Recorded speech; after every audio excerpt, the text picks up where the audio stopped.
വിദ്യാധനം scholarship ഗൃഹനാഥകൾക്ക് മക്കളുടെ പഠന സഹായത്തിന് അപേക്ഷിക്കാം. ഭർത്താവ് ഉപേക്ഷിച്ചവർ, ഭർത്താവിന് കാണാതായി 1 വർഷം പിന്നിട്ടവർ, നിയമപരമായി വിവാഹത്തിലൂടെയല്ലാതെ അമ്മയായവർ, ഭർത്താവിന് നട്ടെല്ലിന് ക്ഷതമോ പക്ഷാഘാതമോ നിമിത്തം ജോലി ചെയ്യാനാവാത്ത വിധം കിടപ്പിലായ കുടുംബത്തിലെ സ്ത്രീകൾ തുടങ്ങിയവർക്ക് അപേക്ഷിക്കാം. ആനുകൂല്യം 1-ാം ക്ലാസ് മുതൽ ബിരുദതലം വരെ. വനിതകൾക്ക് ഗൃഹനാഥരായ കുടുംബത്തിലെ 1-ാം ക്ലാസ് മുതൽ ബിരുദതലം വരെയുള്ള വിദ്യാർത്ഥികൾക്ക് വനിതാ ശിശു വികസന വകുപ്പിൻ്റെ വിദ്യാധനം സ്കോളർഷിപ്പിൽ അപേക്ഷിക്കാം.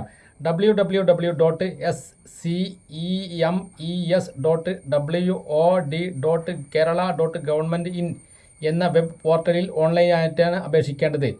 ഒന്നുകൂടി പറയാം, www.scemes.wod.kerala.government.in എന്ന വെബ് പോർട്ടൽ.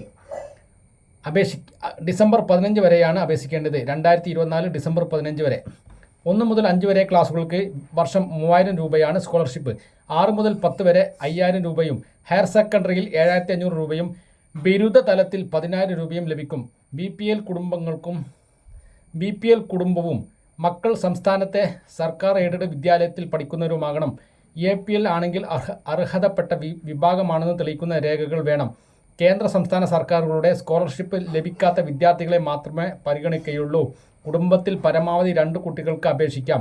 ആവശ്യമായ രേഖകൾ അപേക്ഷിക്കാനായി റേഷൻ കാർഡ്, വോട്ടർ ID, അമ്മയുടെയും കുട്ടിയുടെയും ആധാർ കാർഡ്, ഇരുവരെയും ഒന്നിച്ചുള്ള ബാങ്ക് അക്കൗണ്ടിൻ്റെ വിശദാംശങ്ങൾ എന്നിവ വേണം.